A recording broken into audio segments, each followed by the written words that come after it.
Hi, my name is Nick Baumgartner, and I'm the manager of accessible technology here at Ball State University.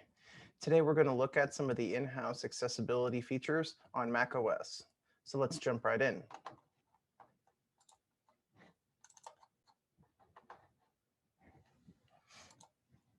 So first things first is I want to show you the Spotlight, and the Spotlight can be accessed through the keystrokes command plus the spacebar.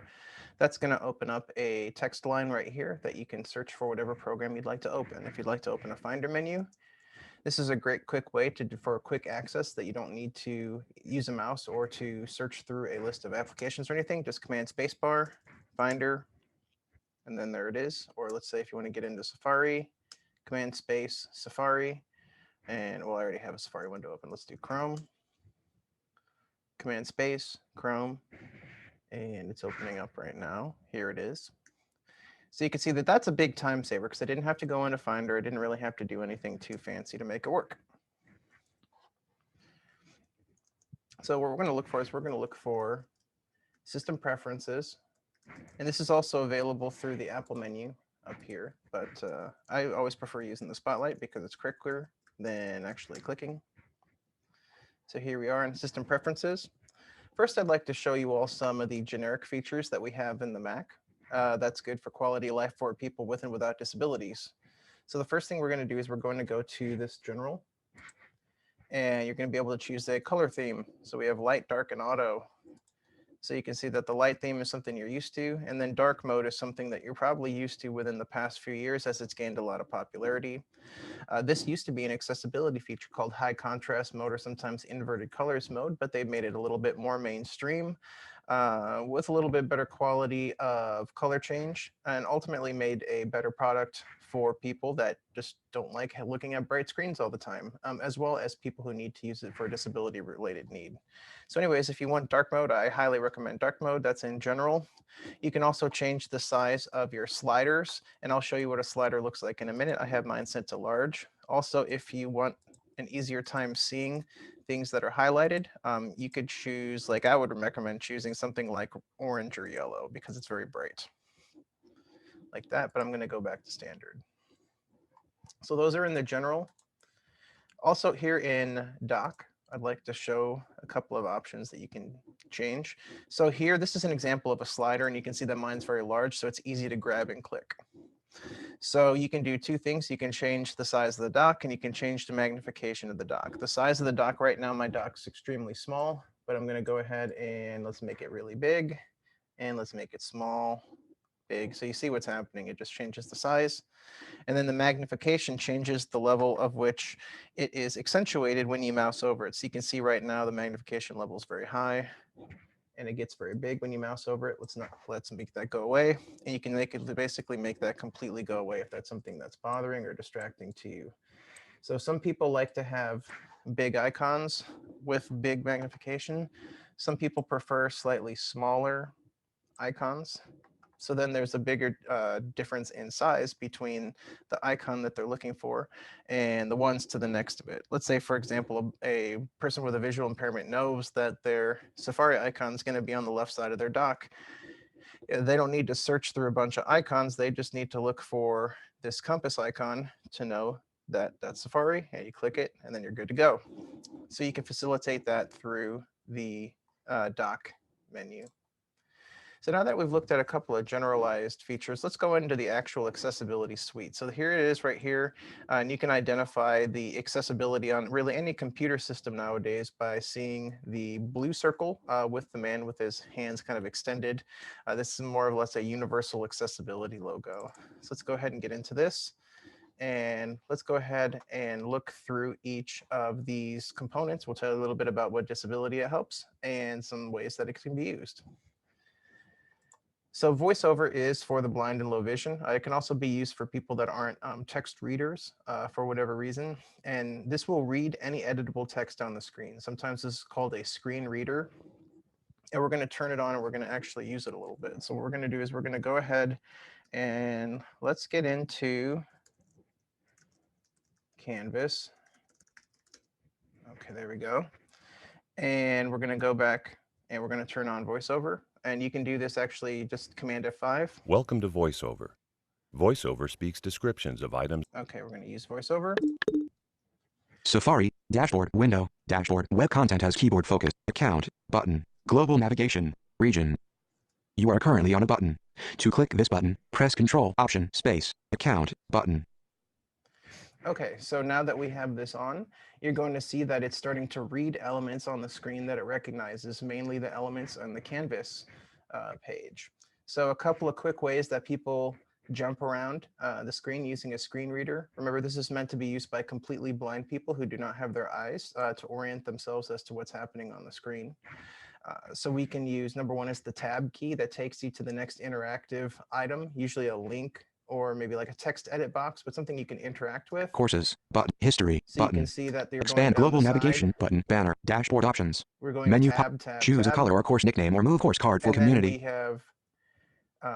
have, we reached the end of the navigation menu, and now we're going into the main courses, and it's going to continue cycling down, over, down, over. So left, center, right, left to right, top to bottom. So here's the left column. It goes left to right, top to bottom. Here's the main region, again, left to right, top to bottom. And then the right region, left to right, top to bottom. So again, tab is a great way to go through interactive elements, but then also you have something called the VoiceOver key, which is just Control and Option, which is the two keys immediately to the left of the Command key, which is next to the spacebar. I really enjoy the key Command Option U. Links menu. Control Option U, and that creates, or that brings up the JAWS or the VoiceOver User's Guide. And what you can do then Headings is menu. you can Form search controls through menu. the different ways in which the screen can organize or categorize itself, and you can choose the one that's going to be the most beneficial for you to quick navigate around, which is exactly what we're going to look for. No landmarks menu. Windows landmarks menu. So here's a great way. Banner. For example, landmarks. All of my landmarks, each of these goes to a specific class in the Canvas page that we have up over here. Window spots menu. Links menu. We have links, but those are all editable links. Headings menu. So we could do it by headings. Form controls menu. Any No sort items of in web spots menu. Or interactive landmarks items. menu. Banner. Global navigation region. So here we go. Let's take a look at these landmarks. Banner. See, banner is the home. Global navigation banner. region. Global navigation's over here to the left. Main. The main is in the middle. Actions for community. Ball State University undergraduate orientation. Empty navigation. These actions are these little bottom buttons down here, and then it's going to go Closing. over here Mute to the button. admin region. You are currently on a button. To window spots menu. Safari dashboard window spots links menu. Link visited. Same thing with these links. Link. You see that it's going to go left to right. Link top to heading. bottom. Link announcements. Link heading visited. Link heading level 3. DEV accessibility nav on curtain DEV accessibility. So let's say I want to go ahead and I want to visited. get into Link heading level 3. DEV accessibility nav on curtain DEV web content. Sandbox, so I can go DEV accessibility. get into that. And then let's say if I want to go ahead and I want to do something, let's say I want to go to assignments. Item chooser menu. So we're just going to go to course. You are heading level 3. Course status. Links menu. Link. Visit. Link. Assignments. Okay, you are currently in a VoiceOver menu. Link. Assignments. You are currently on web content. Now, granted, this is available through just the tab key. High course. The tab key is also manage around kind of settings for in a logical way. Imported this VO plus links menu is probably the best way to go about it. Heading level 2. So anyways, just a quick rundown of VoiceOver. You can see that you can basically navigate around just using the keyboard, using some keys like arrow keys, the tab key, and then the VoiceOver modifier key, which is the Control plus Option plus other hotkeys, which activates a whole secondary list of shortcuts that can make getting around the computer without using a mouse much, much easier. System preferences, accessibility, VoiceOver off. Zoom is a little bit more straightforward. We're actually using it right now. It's just a screen magnifier, and I always recommend that we turn on this mouse control because it's much, much easier to get around.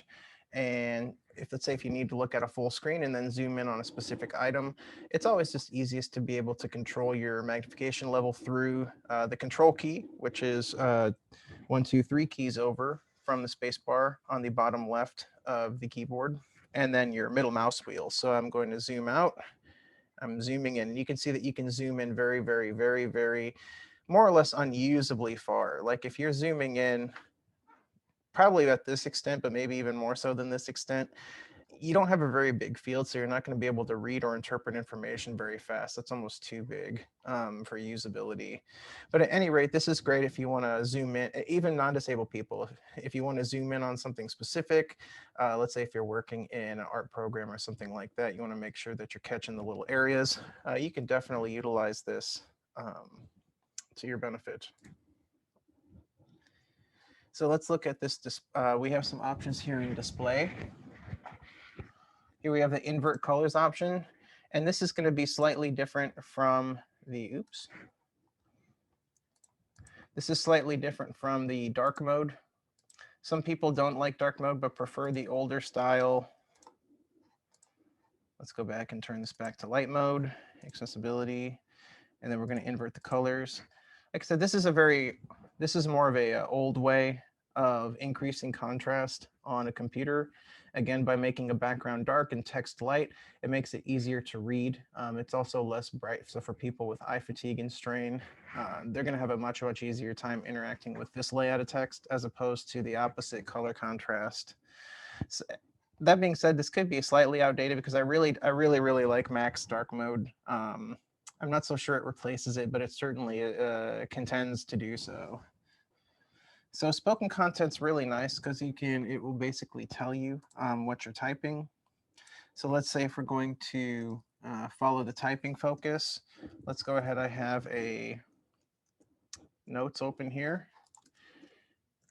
And let's go ahead and get out of this. IS is a demonstration of the typing speed C Mac. Okay, so as you can see, I can type a little bit faster. Period. I'm typing a little bit slower just to help demonstrate this for the viewers. So having this speed, this is pretty nice if you are going through and you would just like to have your text put back into your ear just for reinforcement. Let's say if you don't spell something right, it'll pronounce it in an odd way. That'll indicate that we need to go back and fix it. So it helps with typing. It helps kind of with stream of consciousness for some people. It definitely helps for editing. It can just be a quality of life control just for people with and without disabilities.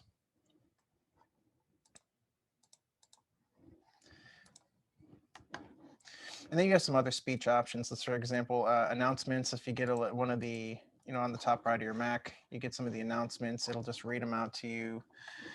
Speak selection is a pretty nice term. Let's go into options here. So what we can do, we just select it, and then we hit our hotkey, which we have set to Option plus Escape.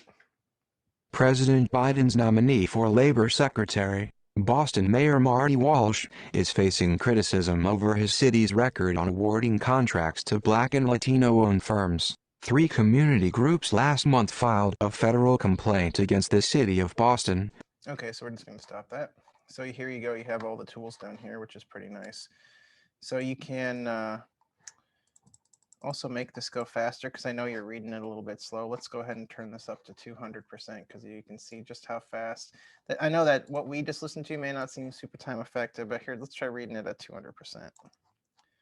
Again, I'm going to go highlight option. President Biden's nominee for Labor Secretary, Boston Mayor Marty Walsh, is facing criticism over his city's record on awarding contracts to Black and Latino-owned firms. 3 community groups last. So anyways, that's a little bit closer to how the speed blind people would listen to it too. Some people I know can read it even faster than that. So at any rate, here's kind of the speech function. So you can have the computer read things to you. Again, this doesn't necessarily have to be a disability fix. This is just a quality of life thing for everybody. The next one is descriptions, and I'm not going to get into it too much because we're very early in the life cycle of developing audio descriptions, but there are some videos, including on Netflix and Hulu, that have audio descriptions that are tailored for blind and low vision users. that will basically describe or narrate what's happening on the screen during the scene. So for videos that have that available, you can check this box and it will automatically default to those settings to have those enabled. So that's pretty nice. So let's go ahead into our audio. You're going to see that you have the option to play things as mono sound. This is good, especially if we have, let's say if we have a person that may be deaf, but only in one ear. Being able to have mono sound will allow them to get the full range of the sound just through one channel. Remember, mono meaning one, stereo meaning multiple. So stereo has multiple channels, one for the left ear and one for the right ear. Mono has the same, as it were, channel that goes into both ears. So that would be good. And then also we have visual indicators for, let's say if you're deaf and you're using the computer, you're not going to hear the beep, beep, beep. If, you get an error or you run into a wall, a proverbial wall while you're trying to do something. So this error identification allows deaf users, instead of hearing the bing, they will get this little flash and they will be able to know, hey, okay, the computer's alerting me. So that's pretty nice. Captions, we can set what we want our captions to look like. We can have them look a little bit older. I kind of prefer this style because it's a little more readable of a font, at least to me. That doesn't mean anything. You can make the text larger if you want. I would recommend either the normal or the large text because again, you have this contrast of having the dark background with the light text. And then I always have this checked where, let's say YouTube videos, if they have a specific channel that is meant for captioning, this will default that to that audio channel, as opposed to most things will be auto set towards the auto captions, which aren't always so great. So next is voice control, and this is something that we have a considerable amount of use. Again, for people with and without disabilities, this can be a convenience thing. This can be a time saver thing, a productivity thing. And one thing that I want to pair this with is Siri, because Siri uses voice control. And voice control does not necessarily use Siri, but Siri uses voice control along with some of the extra features from the voice control in accessibility. So I have my Siri on my toolbar up here at the menu bar up here at the right. And all you have to do is to just hold it down and then talk to it the same way that you would be talking to your phone. Okay, so now we've got voice control turned on. So what we can do is we can ask any of a number of commands, and we have the commands listed right here on the left.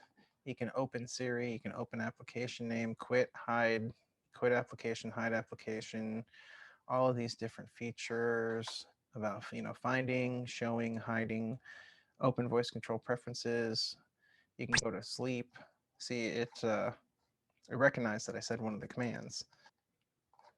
Wake up.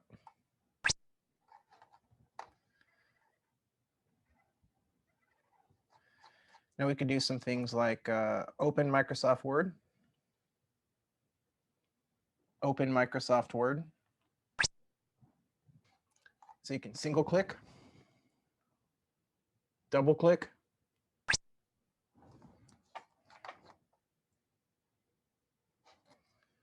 close window, new window. Okay, now that we're in here, let's go ahead and make this bigger. Very good. And you can see that it's typing what I'm saying.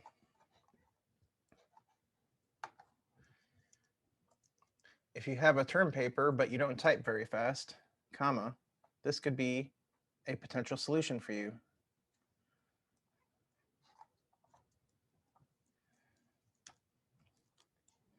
So here's a little example of some of the dictation that happens in Microsoft Word. But you can also do things like play different sorts of interactive elements that would actually be specifically done with the mouse using something called the Mac grid. And this is using voice control. I'm going to show it to you now. Show grid. Show grid. And here it is right here. So basically what you can do is Each of these numbers is considered an editable or a clickable area. So let's say if we wanted to do show grid, let's say if we wanted to click on something over here, we could click on, let's say, number 13 for some of these, or like number 1 for the main Ball State canvas banner. But then at the same time, this also has its limitations because not everything always conforms to a nice, box shaped size. So they actually have a more advanced functionality called numbers. Show numbers. Show numbers.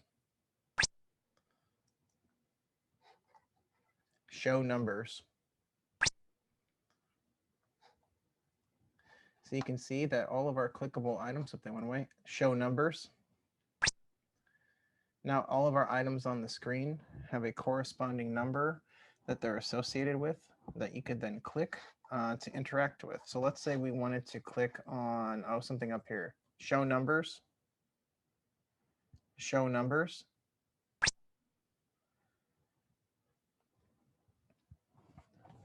And then let's say click 5.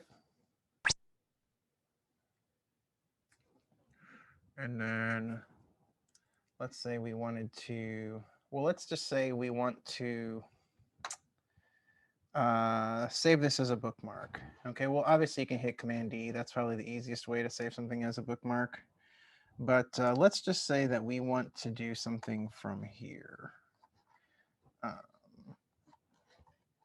So let's go ahead and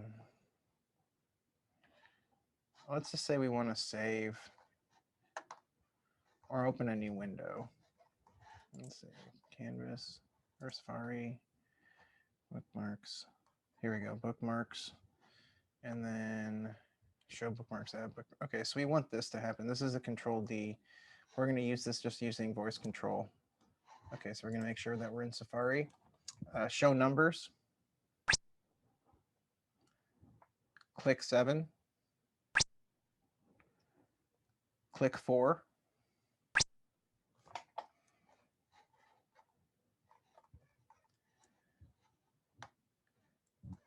Show numbers.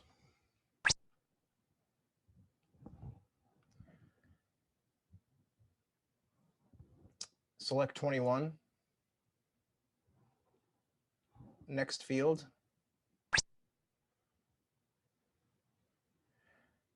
Bookmark for webinar.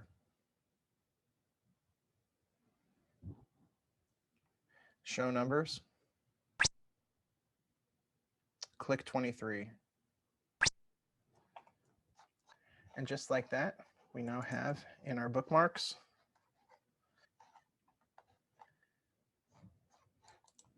so there you have it.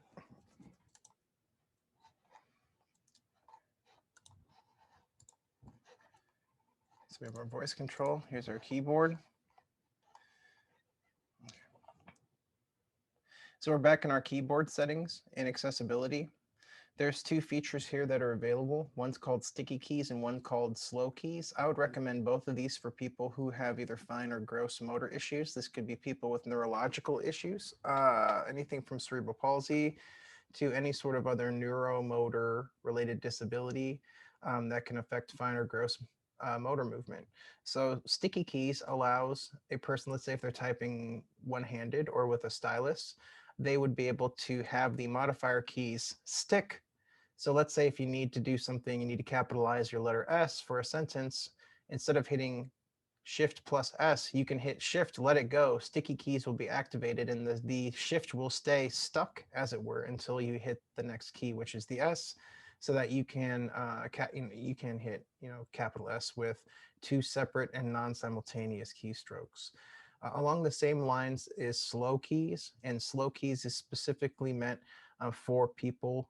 It could be a tremor related issue or a dexterity related issue, but it helps people who may have steadiness issues, or let's say like either fluttering or other sorts of issues with fine hand control, where you may end up pushing a button more than once, or let's say if you're trying to push a button and you end up hitting the button next to it on accident, or you could have a number of things happen. So slow keys in essence makes a delay time, so you have to hold down the key for a certain amount of time before it actually registers in the system. So that helps prevent people from hitting keys unnecessarily when they didn't mean to because of any sort of motor issue.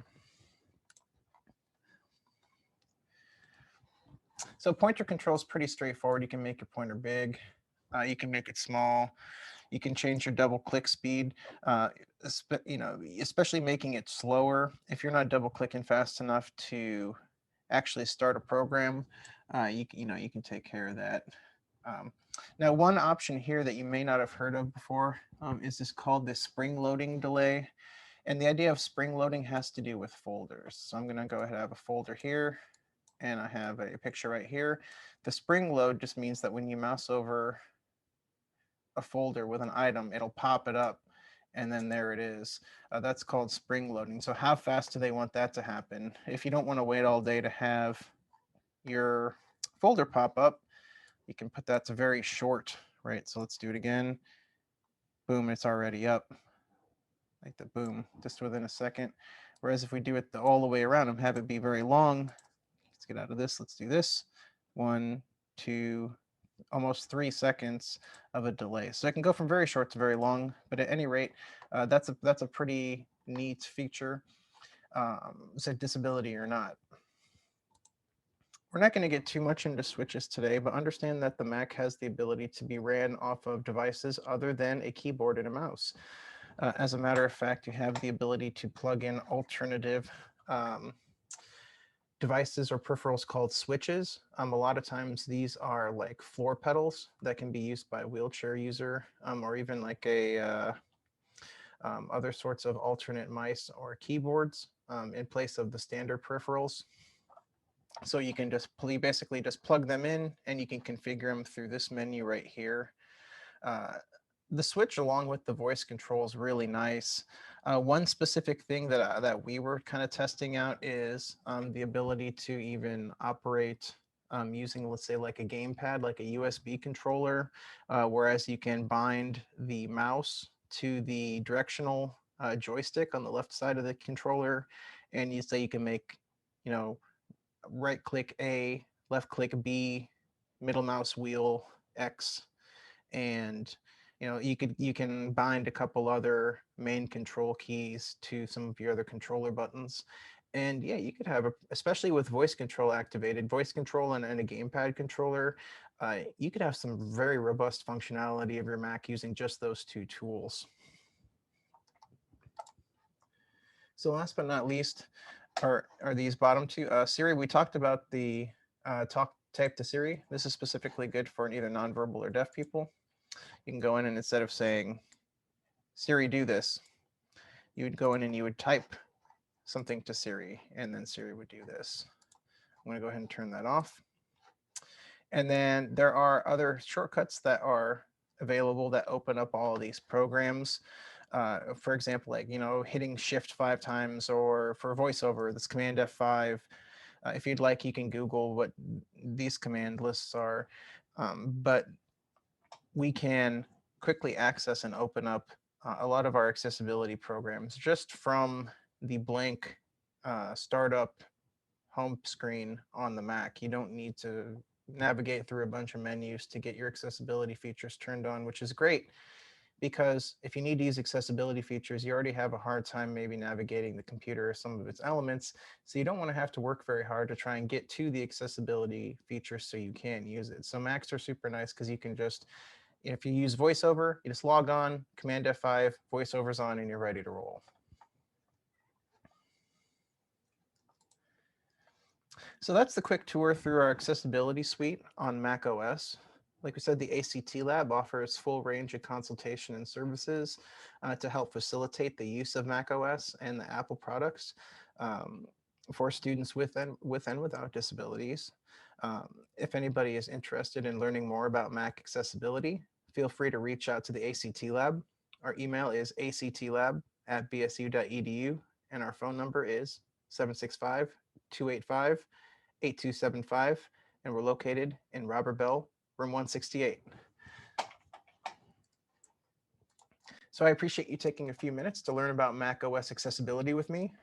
Thank you and have a good day.